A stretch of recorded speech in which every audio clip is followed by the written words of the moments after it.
Kita memiliki dua jenis pikiran yang sebenarnya merupakan satu kesatuan. Untuk mudahnya, kita membaginya menjadi pikiran sadar dan pikiran bawah sadar. Pikiran sadar adalah bagian dari kesadaran yang aktif dan berfokus secara langsung pada pengalaman yang sedang dialami.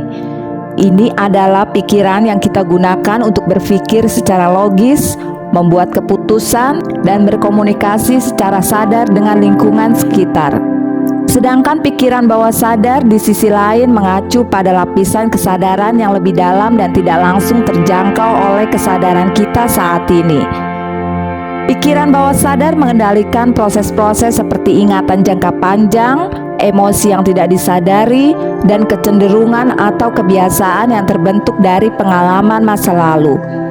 Meskipun kita tidak selalu menyadari pengaruhnya, pikiran bawah sadar dapat mempengaruhi perilaku, pikiran, dan pengalaman kita secara signifikan.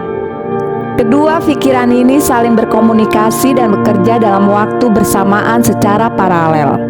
Pikiran sadar mempunyai 4 fungsi utama, yaitu 1. Mengidentifikasi informasi yang masuk. Informasi diterima melalui panca indera, penglihatan, pendengaran, penciuman, pengecap, dan sentuhan atau perasaan. 2. Membandingkan. Informasi yang masuk dibandingkan dengan database, referensi, pengalaman, dan segala informasi yang berada dalam pikiran bawah sadar. 3. Menganalisis. Memeriksa informasi yang masuk dengan membagi informasi itu menjadi komponen yang lebih kecil agar dapat diperiksa dengan seksama. 4. Memutuskan. Memutuskan respons atau tindakan yang akan diambil terhadap informasi yang telah masuk. Pikiran sadar terletak di bagian konteks otak. Pada usia sekitar 3 tahun, pikiran sadar seorang anak mulai aktif. Pikiran sadar ini adalah bagian otak yang digunakan untuk berpikir atau logika dan hanya mewakili 10% dan kemampuan otak manusia.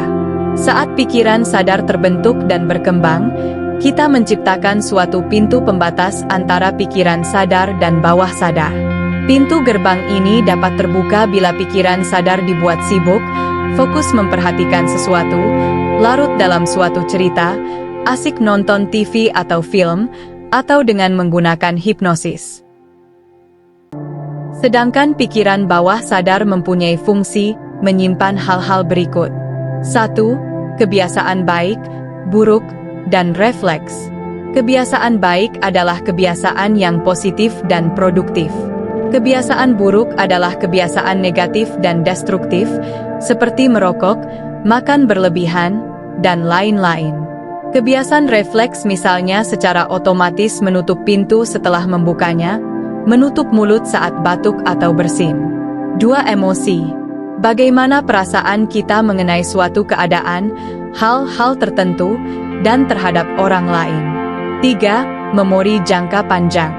Memori jangka panjang adalah tempat penyimpanan informasi yang bersifat permanen. Ada memori yang tidak dapat diingat dalam kondisi sadar, namun dapat dimunculkan kembali dengan bantuan hipnosis. 4. Kepribadian. Kepribadian adalah karakteristik individual yang membuat kita berhubungan dengan orang lain dan lingkungan yang kita jumpai sehari-hari. 5. Intuisi. Intuisi adalah perasaan mengetahui sesuatu secara instingtif, berhubungan dengan spiritual dan atau metafisik. 6. Kreativitas.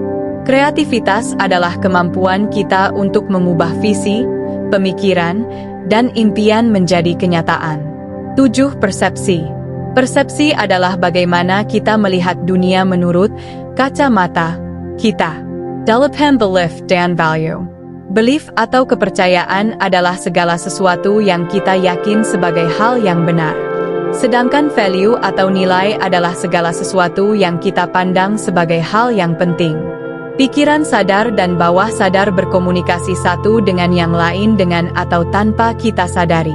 Pikiran sadar, misalnya, mengirim berita ke pikiran bawah sadar bahwa kita ingin menggerakkan otot lengan dan tangan untuk membalik halaman buku yang sedang kita baca. Begitu pikiran sadar berpikir, maka otot-otot yang sesuai segera bergerak untuk menjalankan perintah itu.